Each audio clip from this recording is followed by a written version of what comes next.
wait until the transition stuff before we go other transition things? Well, take us. Go ahead.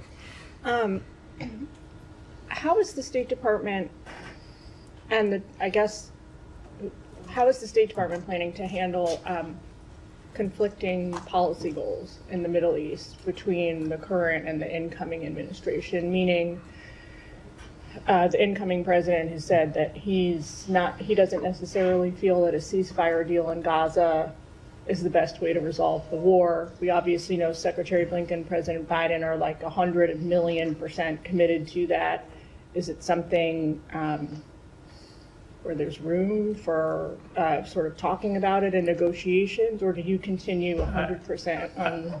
I think it's very important to remember, with respect to our policy in the Middle East and with respect to all of our policies, that there is one president at a time. And Joe Biden is the president, and we will continue to pursue the policies that he has set forward. When it comes to the Middle East, we will continue to pursue an end to the war in Gaza, an end to the war in Lebanon, a surge of humanitarian assistance. And that is our duty to pursue those policies right up until noon on January 20th. And when the president-elect takes office and becomes the president of the United States, it is, of course, his right to pursue different policies, but it's still incumbent upon us that we think to pursue the policies that we believe are best situated to bring peace and stability to the region and advance the national security interests of the United States, and that's what we're going to do. Do you anticipate on the other side of the equation that the Israelis, the Palestinians, Hamas might change their calculations based on that expectation that we're about to have an incoming president who might veer 180 degrees on policy from the current administration? So I certainly can't speak for another government or another entity, and I wouldn't want to speculate about how they might approach this period. Obviously, foreign governments have been through transitions before. We had one 4 years ago. We had one before that. 4 years before that. We had one 8 years before that. And so they're used to dealing with transitions. And I think they understand that you have one president at a time. So I won't try to speculate about how they might deal with the various issues that we have before us.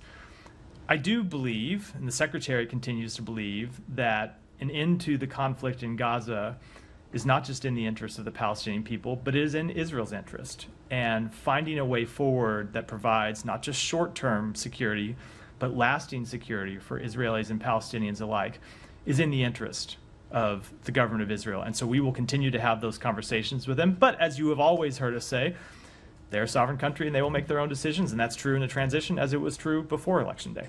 I guess, so how can you, not you personally, but the State Department, the Biden administration, continue to reassure allies, particularly Israel, of long-term stability measures when you really only have a say for another however many, 8 weeks, whatever we've got left? We can make clear to them the policies that we will pursue over the time that we have remaining in office. And we can make clear to them what we believe is in the best interest of the United States, what we believe is in the best interest of the countries in the region. But of course, an incoming president can make his own policy changes, his own policy decisions. Every president has the right to do that. And I think foreign governments are well aware of that, as the American people are well aware of that.